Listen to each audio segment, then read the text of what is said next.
అనుదిన పరిశుద్ధ గ్రంథ పఠనము. సంఖ్యాకాండము 31వ అధ్యాయం. మరియు యెహోవా, మిద్యానీయులు ఇశ్రాయేలీయులకు చేసిన హింసకు ప్రతిహింస చేయుడి. తరువాత నీవు నీ స్వజనుల యొద్దకు చేర్చబడుదువని మోషేకు సెలవీయగా, మోషే ప్రజలతో, మీలో కొందరు యుద్ధసన్నద్ధులై మిద్యానీయుల మీదికి పోయి, మిద్యానీయులకు యెహోవా విధించిన ప్రతిదండన చేయునట్లు ఇశ్రాయేలీయుల గోత్రములన్నిటిలోనూ ప్రతి గోత్రములో నుండి 1000 మందిని ఆ యుద్ధమునకు పంపవలెననెను. అట్లు గోత్రమొక్కంటికి 1000 మంది చొప్పున ఇశ్రాయేలీయుల సేనలలో నుండి 12,000 యుద్ధవీరులు ఏర్పరచబడగా, మోషే వారిని, అనగా ప్రతి గోత్రము నుండి 1000 మందిని యాజకుడగు ఎలియాజరు కుమారుడైన ఫీనెహాసును పంపెను. అతని చేతిలోని పరిశుద్ధమైన ఉపకరణములను, ఊదుటకు బూరలను యుద్ధమునకు పంపెను. యెహోవా మోషేకు ఆజ్ఞాపించినట్లు వారు మిద్యానీయులతో యుద్ధము చేసి మగవారినందరినీ చంపిరి. చంపబడిన ఇతరులుగాక మిద్యాను రాజులను, అనగా మిద్యాను 5 రాజులైన ఎవీని, రెకెమును, సూరును, హూరును, రేబను చంపిరి. బెయేరు కుమారుడైన బిలామును ఖడ్గముతో చంపిరి. అప్పుడు ఇశ్రాయేలీయులు మిద్యాను స్త్రీలను, వారి చిన్నపిల్లలను చెరపట్టుకొని వారి సమస్త పశువులను, వారి గొర్రెమేకలన్నిటినీ, వారికి కలిగినది యావత్తును దోచుకొనిరి. మరియు వారి నివాస పట్టణములన్నిటినీ, వారి కోటలన్నిటినీ అగ్నిచేత కాల్చివేసిరి. వారు మనుష్యులనేమి, పశువులనేమి, సమస్తమైన కొల్లసొమ్మును, మిద్యానీయుల ఆస్తిని యావత్తును తీసుకొనిరి. తరువాత వారు మోయాబు మైదానములలో యెరికో యొద్దనున్న యొర్దాను దగ్గర దిగియున్న దండులో మోషే యొద్దకును, యాజకుడైన ఎలియాజరునొద్దకును, ఇశ్రాయేలీయుల సమాజమునొద్దకును చెరపట్టబడిన వారిని, అపహరణములను, ఆ కొల్లసొమ్మును తీసుకొని రాగా, మోషేయు, యాజకుడైన ఎలియాజరును, సమాజ ప్రధానులందరును వారిని ఎదుర్కొనుటకు పాళెములో నుండి వెలుపలికి వెళ్ళిరి. అప్పుడు మోషే యుద్ధసేనలో నుండి వచ్చిన సహస్రాధిపతులును శతాధిపతులునగు సేనా నాయకుల మీద కోపపడెను. మోషే వారితో, మీరు ఆడవారినందరినీ బ్రతుకనిచ్చితిరా? ఇదిగో, బిలాము మాటను బట్టి పెయోరు విషయములో ఇశ్రాయేలీయుల చేత యెహోవా మీద తిరుగుబాటు చేయించిన వారు వీరు కారా? అందుచేత యెహోవా సమాజములో తెగులు పుట్టియుండెను గదా. కాబట్టి మీరు పిల్లలలో ప్రతి మగవానిని, పురుష సంయోగము ఎరిగిన ప్రతి స్త్రీని చంపుడి. పురుష సంయోగము ఎరుగని ప్రతి ఆడపిల్లను మీ నిమిత్తము బ్రతుకనీయుడి. మీరు 7 దినములు పాళెము వెలుపల ఉండవలెను. మీలో నరుని చంపిన ప్రతివాడును, చంపబడిన నరుని ముట్టిన ప్రతివాడును, మీరును మీరు చెరపట్టిన వారును 3వ దినమున 7వ దినమున మిమ్మును మీరే పవిత్రపరచుకొనవలెను. మీరు బట్టలన్నిటినీ, చర్మపు చొక్కాయిలన్నిటినీ, మేక వెంట్రుకల వస్తువులన్నిటినీ, కొయ్య వస్తువులన్నిటినీ పవిత్రపరచవలెననెను. అప్పుడు యాజకుడగు ఎలియాజరు యుద్ధమునకు పోయిన సైనికులతో, యెహోవా మోషేకు ఆజ్ఞాపించిన విధి ఏదనగా, మీరు బంగారును, వెండిని, ఇత్తడిని, ఇనుమును, తగరమును, సీసమును, అనగా అగ్నిచేత చెడని సమస్త వస్తువులను మాత్రము అగ్నిలో వేసి తీయవలెను. అప్పుడు అవి పవిత్రమగును. అయితే పాపపరిహార జలము చేతను వాటిని పవిత్రపరచవలెను. అగ్నిచేత చెడునట్టి ప్రతి వస్తువును నీళ్లలో వేసి తీయవలెను.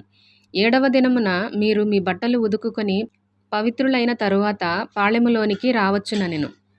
యెహోవా మోషేకు ఇలాగు సెలవిచ్చెను, నీవును యాజకుడైన ఎలియాజరును సమాజము యొక్క పితరుల కుటుంబములలో ప్రధానులను, మనుష్యులలోనేమి పశువులలోనేమి చెరపట్టబడిన దోపుడు సొమ్ము మొత్తమును లెక్కించి 2 భాగములుగా చేసి యుద్ధమునకు పూనుకొని సేనగా బయలుదేరిన వారికి సగమును, సర్వసమాజమునకు సగమును పంచిపెట్టవలెను. మరియు సేనగా బయలుదేరిన యోధుల మీద యెహోవాకు పన్ను కట్టి ఆ మనుషులలోను, పశువులలోను, గాడిదలలోను, గొర్రెమేకలలోను 500కు 1 చొప్పున వారి సగములో నుండి తీసుకొని యెహోవాకు ప్రతిష్ఠార్పణముగా యాజకుడైన ఎలియాజరుకు ఇయ్యవలెను. మనుషులలోను, పశువులలోను, గాడిదలలోను, గొర్రెమేకలలోను, సమస్త విధముల జంతువులలోను 50 చొప్పున ఇశ్రాయేలీయులు సగములో నుండి తీసుకొని యెహోవా మందిరమును కాపాడు లేవీయులకు ఇయ్యవలెను.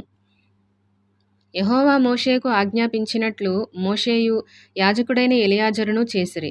ఆ దోపుడు సొమ్ము, అనగా ఆ సైనికులు కొల్లబెట్టిన సొమ్ములో మిగిలినది 6,75,000 గొర్రెమేకలను, 72,000 పశువులను, 61,000 గాడిదలను, 32,000 మంది స్త్రీలను, అందులో అరవంతు, అనగా సైన్యముగా పోయిన వారి వంతు. గొర్రెమేకల లెక్క ఎంతనగా 3,37,500.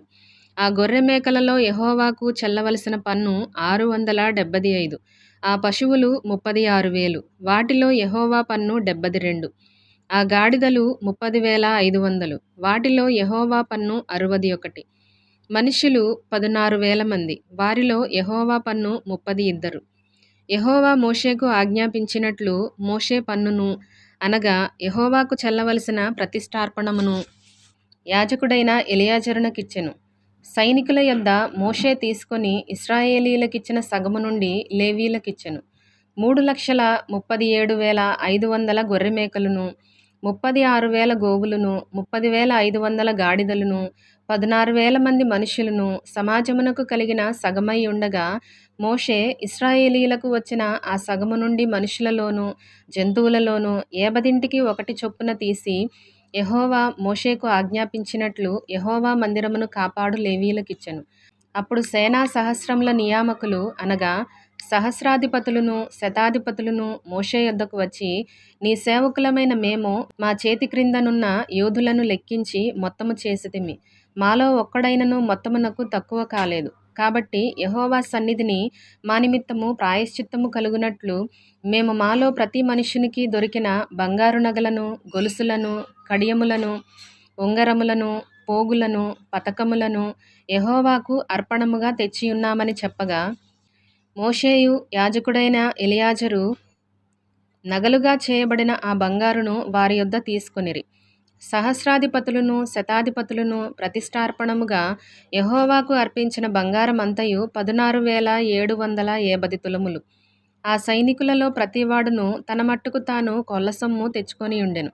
అప్పుడు మోషేయు యాజకుడైన ఎలియాజరును సహస్రాధిపతుల యొద్ద నుండియు శతాధిపతుల యొద్ద నుండియు ఆ బంగారును తీసుకొని యెహోవా సన్నిధిని ఇశ్రాయేలీయులకు జ్ఞాపకార్థముగా ప్రత్యక్షపు గుడారమున ఉంచిరి.